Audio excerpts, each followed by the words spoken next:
tidak profesional karena nyatanya semua alat bukti yang dikemukakan di persidangan sesuai dengan pasal 184 KUHP, konsisten dan tidak berubah. Dalil ini tidak sesuai dengan fakta persidangan dan KUHP, merupakan dalil yang keliru dan patut diabaikan. Adapun kami kutip dalil tersebut pada halaman 6 sebagai berikut, dianggap dibacakan.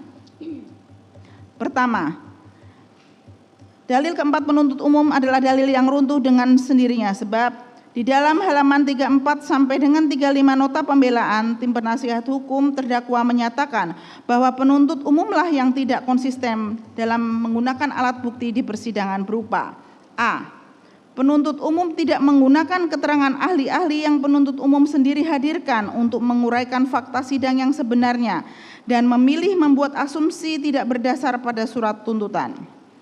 B. Penuntut umum mengesampingkan alat bukti surat berupa hasil pemeriksaan psikologi forensik nomor 056 dan seterusnya tertanggal 6 September 2022 yang menyatakan bahwa informasi yang disampaikan oleh saksi Putri Chandrawati berkesesuaian dengan indikator keterangan yang kredibel. C. Penuntut umum tidak menggunakan keterangan saksi Susi dan saksi Kuat Ma'ruf yang berkesesuaian berkaitan dengan kejadian kekerasan seksual yang dialami oleh saksi Putri Chandrawati di Magelang pada tanggal 7 Juli 2022. D. Penuntut umum tidak menggunakan rekaman CCTV kediaman Saguling yang membuktikan bahwa saksi Richard Eliezer terlihat masuk ke kiri ke kamar ADC, bukan naik ke lantai 3 kediaman Saguling. Dan saksi Kuat Ma'ruf naik ke lantai 3 pada pukul 15.00 waktu CCTV dan 3 menit kemudian turun lewat tangga samping lift pukul 15.03 waktu CCTV. Dan setelahnya tidak terlihat naik lagi baik lewat lift maupun lewat tangga.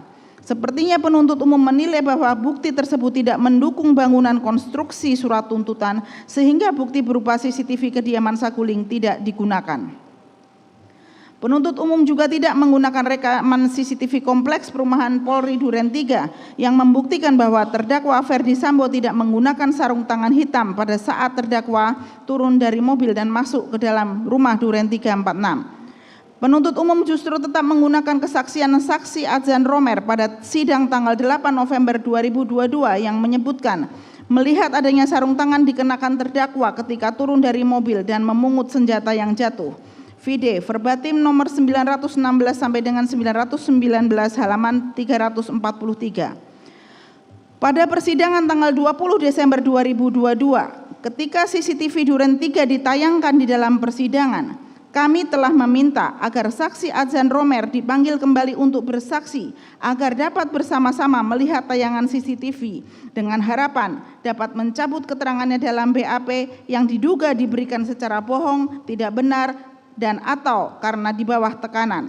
Namun terhadap permintaan kami ini, Yang Mulia Majelis Hakim menyatakan bahwa karena CCTV sudah bersama-sama dilihat dan tidak terlihat sarung tangan berwarna hitam yang dikenakan terdakwa Ferdi Sambo, maka cukup tim penasihat hukum memberikan catatan atau tanggapan dalam nota pembelaannya saja.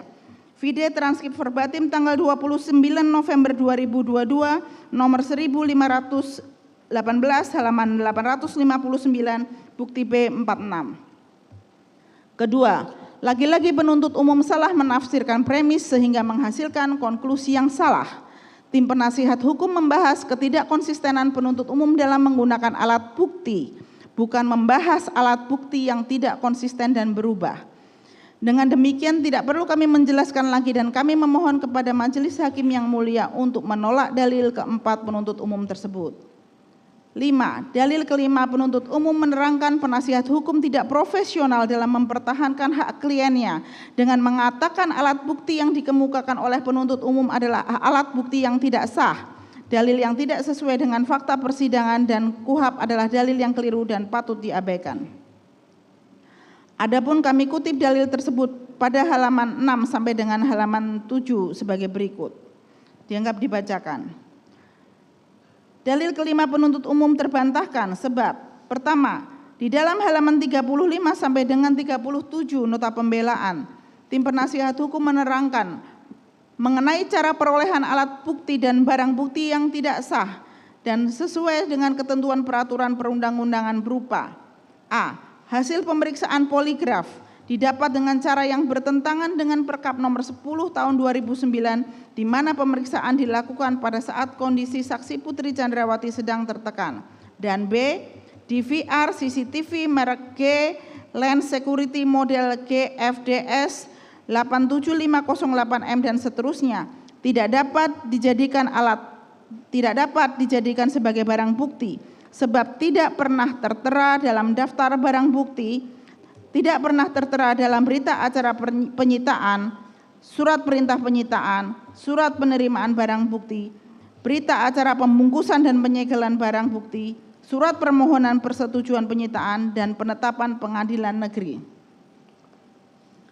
Kedua, penuntut umum tidak dapat memberikan penjelasan secara konkret untuk diterimanya alat bukti dan barang bukti tersebut di atas sebagai bahan pertimbangan majelis hakim dalam memutus perkara akuo. Meskipun penuntut umum tidak menggunakan hasil poligraf di dalam menyusun surat dakwaannya dan surat tuntutan, akan tetapi tim penasihat hukum menolak digunakannya hasil poligraf sebagai alat bukti pada perkara akuo. Selain karena cara perolehannya tidak sah menurut hukum, hasil poligraf tersebut juga melanggar hak-hak terdakwa Ferdi Sambo sebagaimana tercantum dalam pasal 52 KUHP. Ketiga, penuntut umum tidak mampu membuktikan barang bukti berupa DVR CCTV merek G Lens Security model GFDS nomor seri sekian-sekian telah disita secara sah menurut hukum. Untuk lebih jelasnya, dalam berkas perkara akuo, kami hanya menerima berita acara penyitaan tanggal 24 Juli 2022, tanggal 28 Juli 2022, tanggal 1 Agustus 2022, tanggal 3 Agustus 2022, tanggal 6 Agustus 2022, tanggal 8 Agustus 2022, tanggal 9 Agustus 2022, tanggal 10 Agustus 2022, tanggal 11 Agustus 2022, tanggal 12 Agustus 2022, tanggal 16 Agustus 2022, tanggal 8 Agustus 2022, tanggal 23 Agustus 2022, tanggal 26 Agustus 2022, tanggal 27 Agustus 2022, tanggal 30 Agustus, tanggal 31 Agustus, tanggal 5 September, tanggal 7 September, tanggal 8 September, dan tanggal 27 September 2022 yang seluruhnya tidak mencantumkan adanya DVR CCTV merek G Lens Security model GFDS nomor seri sekian-sekian sebagai barang bukti yang telah disita dari pihak siapa dan kapan dilakukan penyitaan tersebut. Keempat, karena sampai dengan duplik ini dibacakan, penuntut umum tidak dapat membuktikan perolehan barang bukti berupa DVR CCTV merek G Lens Security model GFDS nomor seri 8750 sekian-sekian, maka barang bukti tersebut haruslah dipertanyakan dan dinyatakan sebagai bukti yang tidak sah atau unlawful evidence.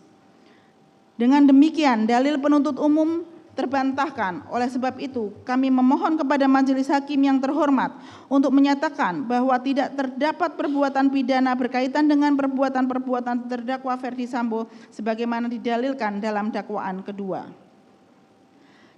Dalil keenam, penuntut umum yang menerangkan terdakwa Ferdi Sambo saat memberikan keterangan mulai dari penyidikan hingga persidangan didampingi penasihat hukum, sehingga keterangan yang merupakan keterangan yang benar dan merupakan fakta hukum yang diakui kebenarannya. Adapun kami kutip dalil tersebut pada halaman 7 sebagai berikut. Terdakwa Ferdi Sambo saat memberikan keterangan mulai dari penyidikan sampai memberikan keterangan di hadapan persidangan didampingi oleh penasihat hukum sehingga keterangan yang merupakan keterangan yang benar dan merupakan fakta hukum yang dapat diakui kebenarannya. Tim penasihat hukum sepakat dengan dalil ke-6 penuntut umum sebab keterangan terdakwa Ferdi Sambo yang disampaikan sejak penyidikan hingga persidangan merupakan keterangan yang konsisten, tidak berubah benar dan fakta hukum yang dapat diakui kebenarannya oleh penuntut umum dan tim penasihat hukum. Dengan demikian kami memohon kepada majelis hakim yang mulia agar terhadap seluruh keterangan yang bertentangan dengan keterangan terdakwa Ferdi Sambo patut diragukan kebenarannya sehingga harus ditolak. Mohon izin dilanjutkan rekan kami.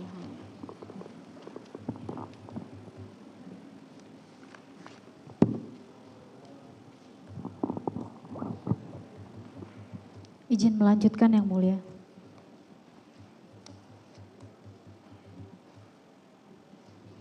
Dalil ke-7 yang menerangkan penasihat hukum tidak profesional, tidak mempertahankan hak kliennya, dan ikut berkontribusi dalam mempertahankan kebohongan yang dibangun oleh terdakwa, sehingga perencanaan pembunuhan di lantai 3 rumah Saguling sampai dengan pelaksanaan eksekusi di rumah Duren 3 nyata-nyata terungkap berdasarkan keterangan saksi Richard.